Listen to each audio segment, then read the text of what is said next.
Halo, selamat pagi Bapak, Ibu, Saudara, Jemaat GKI Samanhudi. Kita bersyukur pada Tuhan karena pagi hari ini kita masih bisa bangun pagi, diberikan kehidupan yang daripada Tuhan. Maka dari itu, sebelum kita memulaikan aktivitas kita pada hari ini, kita akan sama-sama merenungkan firman Tuhan.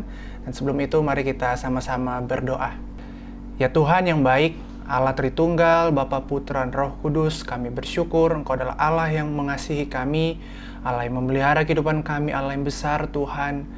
Kami bersyukur untuk pagi hari ini yang telah Tuhan berikan bagi kami. Tuhan, sebelum kami memulaikan aktivitas kami akan membaca, merenungkan firman Tuhan. Tuhan tolong kami untuk semakin mengenal Engkau melalui pembacaan firman ini. Dan kiranya Allah Roh Kudus yang menolong kami semakin memahami kehendak-Mu. Terpujilah namamu Tuhan, kami berdoa dan bersyukur padamu. Di dalam nama Tuhan Yesus dengan kuat kuasa Roh Kudus kami berdoa dan bersyukur. Amin. Bapak Ibu Saudara, pada pagi hari ini kita akan membaca firman Tuhan dari Markus pasal yang ke-10, ayat yang ke-46 sampai ayat yang ke-52. Saya akan bacakan dari Alkitab TB2, Markus 10 ayat 46 sampai 52 di bawah judul Perikop Yesus menyembuhkan Bartimeus. Lalu tibalah Yesus dan murid-muridnya di Yeriko. Ketika mereka keluar dari Yeriko bersama orang banyak yang berbondong-bondong, ada seorang pengemis yang buta bernama Bartimeus, anak Timeus, duduk di pinggir jalan. Ketika didengarnya bahwa itu adalah Yesus orang Nazaret, mulailah ia berseru, "Yesus, anak Daud, kasihanilah aku." Banyak orang menegurnya supaya ia diam. Namun semakin keras ia berseru, "Anak Daud, kasihanilah aku." Lalu Yesus berhenti dan berkata, "Panggillah dia." Mereka memanggil orang buta itu dan berkata kepadanya, "Teguhkan hatimu, berdirilah, ia memanggil engkau." Orang buta itu menanggalkan jubahnya lalu segera berdiri dan pergi kepada Yesus. Tanya Yesus kepadanya, "Apa yang kau kehendaki ku perbuat bagimu?" Jawab orang buta itu, "Rabuni, aku ingin dapat melihat." Lalu kata Yesus kepadanya, "Pergilah, imanmu telah menyelamatkan engkau."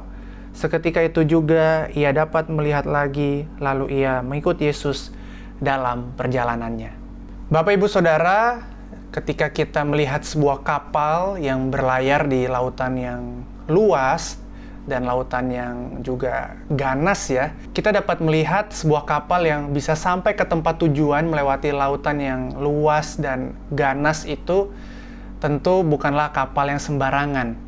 Kapal itu harus punya arah atau tujuan yang tepat, dan dia juga harus kapal yang kuat agar dia bisa melawan atau berlayar dengan aman di dalam lautan yang ganas itu.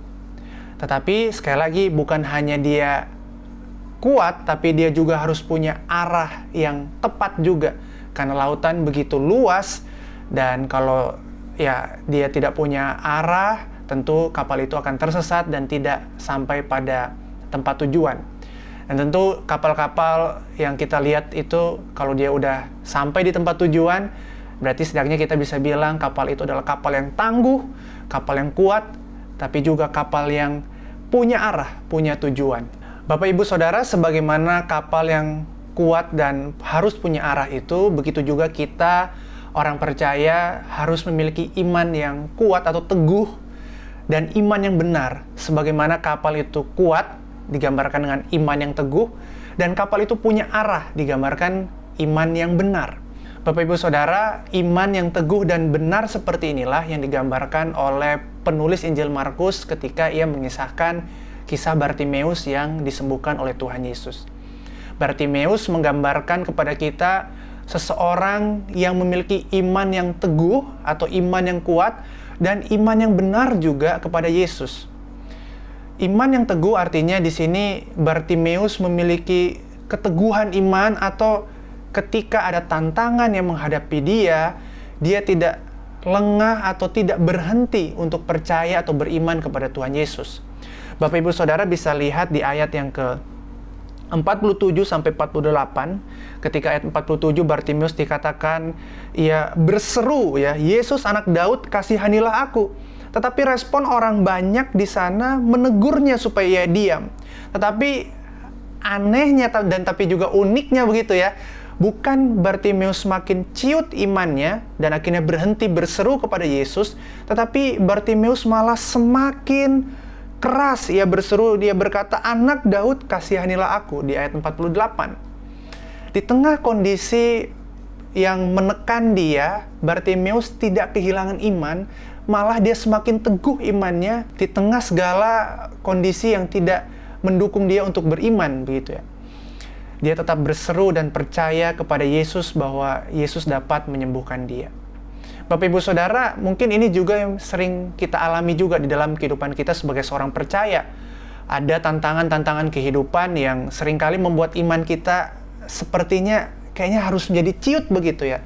Tetapi dari Bartimeus ini kita bisa belajar, Bapak Ibu Saudara, bahwa kita harus memiliki iman yang teguh.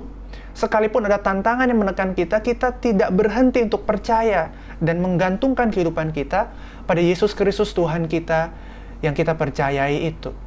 Iman yang teguh, yang pertama yang kita bisa belajar dari Bartimeus. Bukan hanya iman yang teguh, Bapak Ibu Saudara, tetapi Bartimeus juga menunjukkan kepada kita poin yang kedua, yaitu iman yang benar. Maksudnya apa ini? Iman yang benar. Bapak Ibu Saudara, kalau kita membaca di ayat yang ke-51, di sana Yesus bertanya kepada Bartimeus, "Apa yang kau kehendaki ku perbuat bagimu?"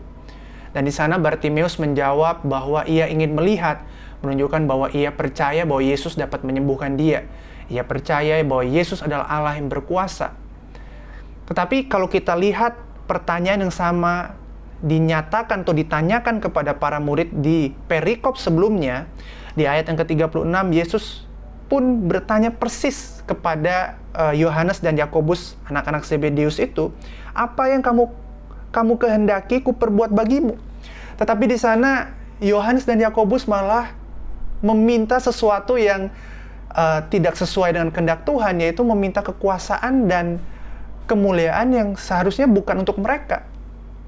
Mereka salah melihat Yesus sebagai yang seharusnya adalah Tuhan dan Juru Selamat yang mau memberikan hidupnya bagi banyak orang, bagi tebusan bagi banyak orang-orang berdosa.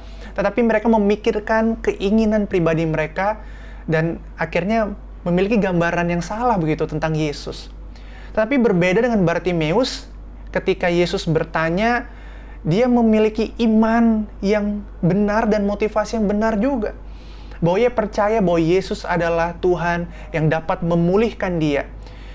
Memang keduanya sama-sama meminta, Bapak Ibu Saudara. Tetapi kita bisa melihat bahwa motivasi dari kedua kelompok orang ini ya, murid Yesus dan Bartimeus adalah dua motivasi yang sangat-sangat berbeda. Motivasi Bartimeus adalah murni dan adalah keluar dari kepercayaan imannya bahwa Yesus dapat menyembuhkan dia. Sedangkan ya, permintaan atau iman dari Yakobus dan Yohanes adalah iman yang untuk memuaskan keinginan pribadinya semata. Bapak Ibu Saudara, hal yang serupa juga mungkin seringkali juga kita alami ya sebagai seorang percaya.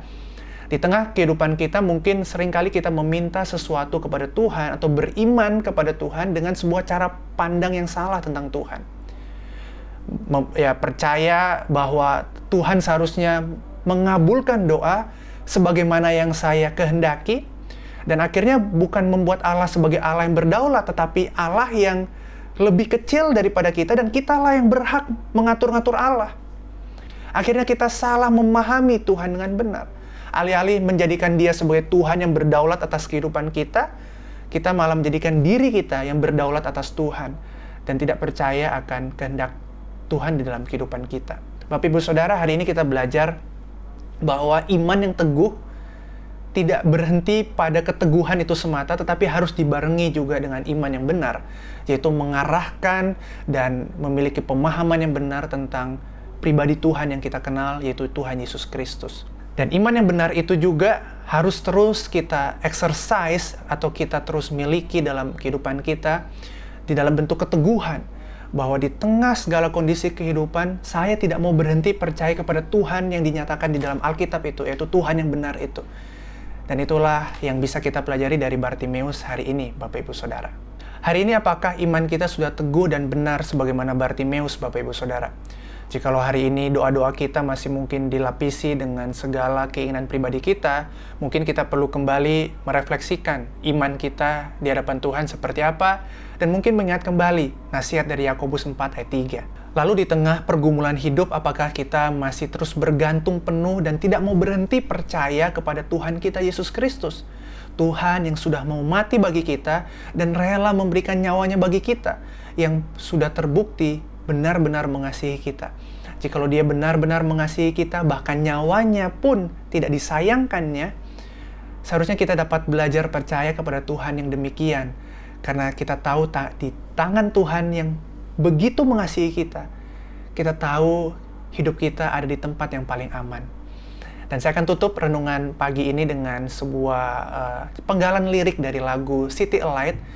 Ini adalah grup penyanyi yang juga menyanyikan lagu Paskah GKI Samanhudi, yang lagunya diterjemahkan di lagu Paskah kita. Tapi ini lagu yang berbeda, judulnya I Will Trust My Savior Jesus. Saya akan bacakan liriknya. I will trust my Savior Jesus, trust Him when my strength is small.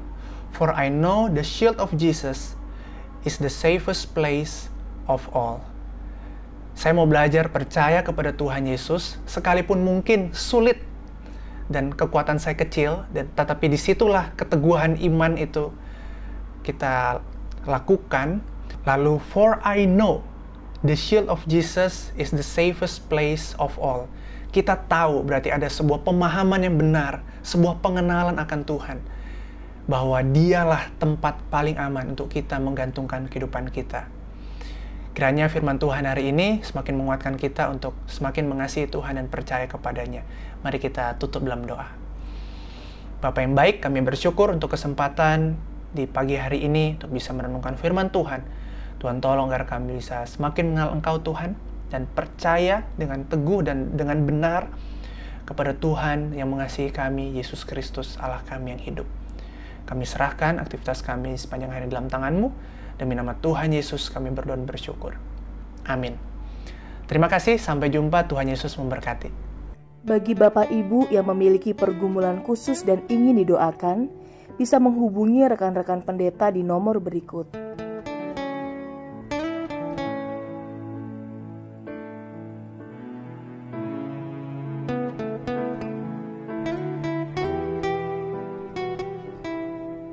Tuhan Yesus memberkati.